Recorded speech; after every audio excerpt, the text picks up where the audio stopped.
I have been waiting to sit down with you, Charlie. I'm so excited to be with you today. I got to see I was at the FYC event Oh, the okay. Yeah. in LA, and then got to speak with Paul. And He's great, isn't he? He's like lovely as well. He's exactly as sort of lovely as you want him to be. I, Yeah. I love your love fest. I felt like And Black Mirror is not often accused of being a love fest. it's not. But Yeah. you have consistently, I mean, these just incredible actors that you work with. You've got incredible material, and then people just line up. I was talking to Paul, like it's a bucket list kind of thing. Right. Yeah. I mean, again, that's I'm unbelievably fortunate, really. It is, and as I said on that panel, Paul in particular has been one of my heroes. I think, I've admired his work since I can't remember. He'd pop up in things like he was in the Truman Show, which is like one of my favorite films. Do you know what I mean? Like, and then obviously, followed him in things like American Splendor and Sideways, and so The Holdovers is one of my favorite films. I even watched John Adams, and I don't know anything about like U.S. history and that sort of world. So, I've just always just kind of been in awe of his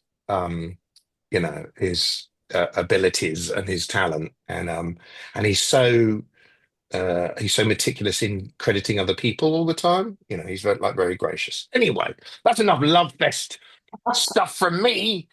Um, Well, yeah. they all love you as well. It's I'm so curious. How do you do this consistently? It's like every season of Black Mirror, I go, this is the best season ever. And then the next season feels like that. Oh, thank you. I think that, well, I mean, that's extremely kind of you to say. I think I'm incredibly lucky because it's a really unusual show, obviously. It's really weird that it's a challenge that making six kind of pilots or six small features in a way, or short films, um, and trying to keep it fresh. But I think it's partly how my brain works is that I'm a little bit I like to sort of wear several hats or be um thinking about various things, lots of different things at a time. I think I said this on the I'll stop saying I said this on the panel, but like in the UK, my background, I come from a sort of comedy background, and a lot of the stuff I was doing was kind of ADHD. Do you know what I mean? Is sort of like pinging around from one topic to another, or would often be like, quick cuts and sort of hyper edited, or there's like the Philomena Kunk stuff that I do where it's like lots of, and again, that's a sort of collaboration, but it's lots and lots of little one-liners flying about. And that's how my brain works, is this kind of confetti. Do you know what I mean? So in a way, I slightly look at people who are doing I look jealously at people who are working on shows where, there's a season-long arc and the characters are the same. And, I kind of look at that with jealous eyes. But I'm in a really fortunate position that I guess a lot of writers have got, sort of ideas in their drawer that they didn't get to do, and I get to do so many of my ideas, basically. Yeah, so it's a blessing. Yeah. Anthology is my favorite.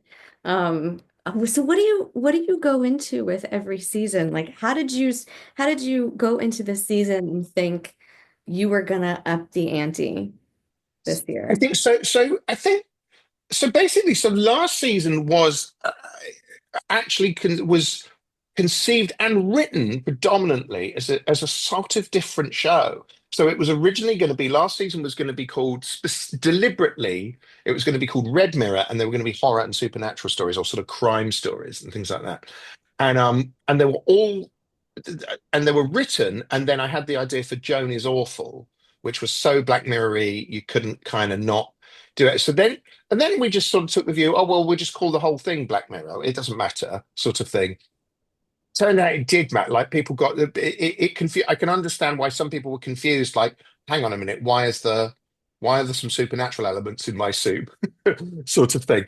And even though we'd sort of branded a couple of the episodes, we'd said Red Mirror, I think people missed that. But because it was deliberately, I was trying to do a kind of, I was doing a palate cleanser at that time, and I was trying to, I think back then I felt slightly like, I was coming out of the pandemic and I was sort of feeling like um, technology was plateauing a bit. And then you can see by the last one written for that season was Joan is Awful, which was the most timely one. You can sort of see that things were starting to ramp up again.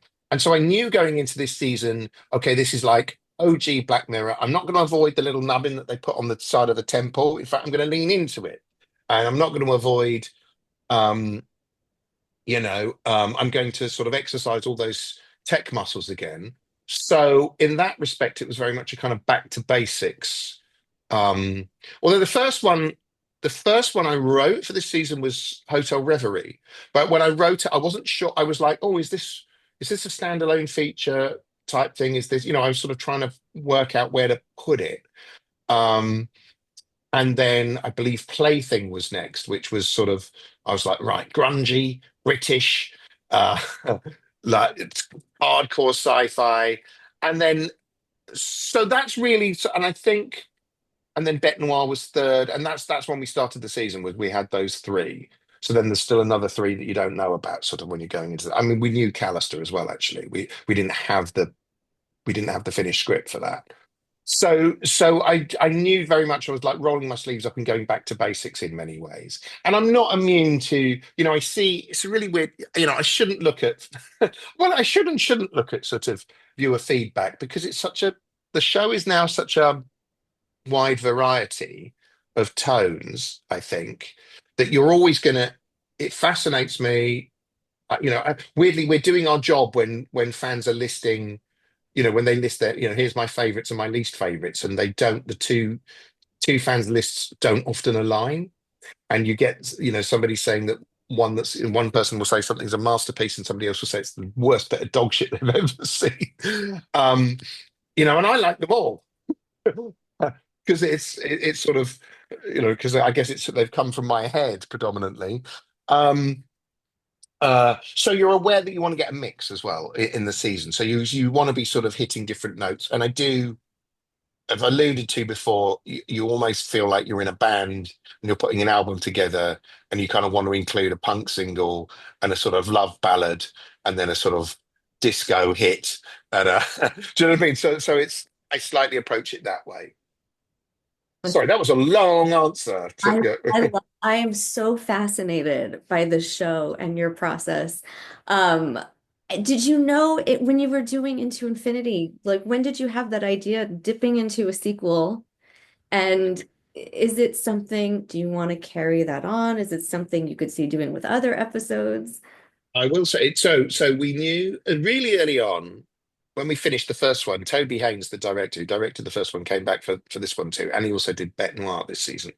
Um, he was like, "Oh, we could do a sequel to this," and I was like, at the time, I was like, "Oh, that would be really tempting because I love all the characters, but we're an anthology show. We don't do sequels." But we thought about it, and then we were thinking about it for a long time as maybe doing it as a separate thing, as like a limited series. And so we were actually developing it for quite a long time.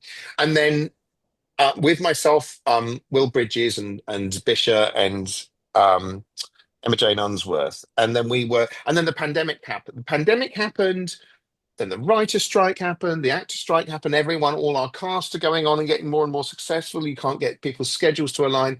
So we had to kind of really rethink it. So it went through all sorts of iterations. At one point, I was like, I can't think about it. I was so in a way heartbroken. You put so much effort into thinking about something and then it doesn't come off and you're like, it's too painful to go back for a little bit. So there was probably a year in the middle there as well where I was like, I can't think about that now. Um, and then um gradually it started to get more and more real and more and more. I remember Jessica Rhodes came on as one of our EPs and she said to me, "What's the one that got away?" And I was like, "Oh, Alistair." And she was like, "Right, let's make that happen." And and so that's when we had to rethink it as a feature, as a sort of feature length episode. But again, it was so much fun to come back to those characters because you don't get to do that often in an anthology. And we wanted to make sure that it, didn't shortchange people on the expanding the premise. It was so much fun to get to do to have Jesse Plemons kind of being a prequel version of his character. It's so odd to be able to do that. So it was great fun, and it does. Do you know what I mean? I definitely reserve the right to, because there's other episodes I have before thought, oh, you could somewhere I've thought, oh, well, right, I'd like to carry that story on, or I'd like to carry on a story set in that world, or I've had it like in the past. I remember once years ago working out. This was before Netflix stepped in on. We'd done episode two, 15 Million Merits, and I wanted to do. I worked out a sort of feature length version of that for adapting it into a feature. We did when we did Be Right Back in season two. I thought about that. I thought about different feature length take on that, and then there's other specific episodes that I don't want to jinx, but that I am there's things I'm kicking around and thinking about. I was going to ask you if you've ever had an idea that was like too absurd or too disturbing that you had to shelve or you wish you could have done. Um, well, I mean, given our very first ever episode, it's hard to think of one that would be too absurd that we wouldn't do. Like, and weirdly, when we did, sometimes something I am a fan of, and we do this quite a lot in the show, is like an absurd idea that you then kind of play straight. I mean, we did it this time in a way with Common People. It comes out of sort of comic idea that we then see through to the bitter dramatic end, but it starts out as a comedy. Striking Vipers in season five was a little like that. I definitely thought about that as a comedy, and then it goes into some quite interesting and unusual places. So I don't think there's anything that's so absurd I wouldn't we couldn't do it. And again, I've got quite a few ideas um that I'd love to do. And it's just finding sometimes you have to hold off on an idea because you've got another episode that season that's kind of riffing on the same thing. Um, so yeah, watch this space. Oh, this is exciting.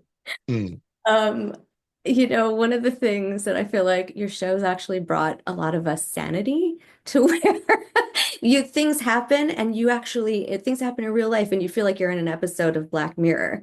People say right, a yeah. lot. Have you ever had that moment in real life that you feel like you're in one of your episodes?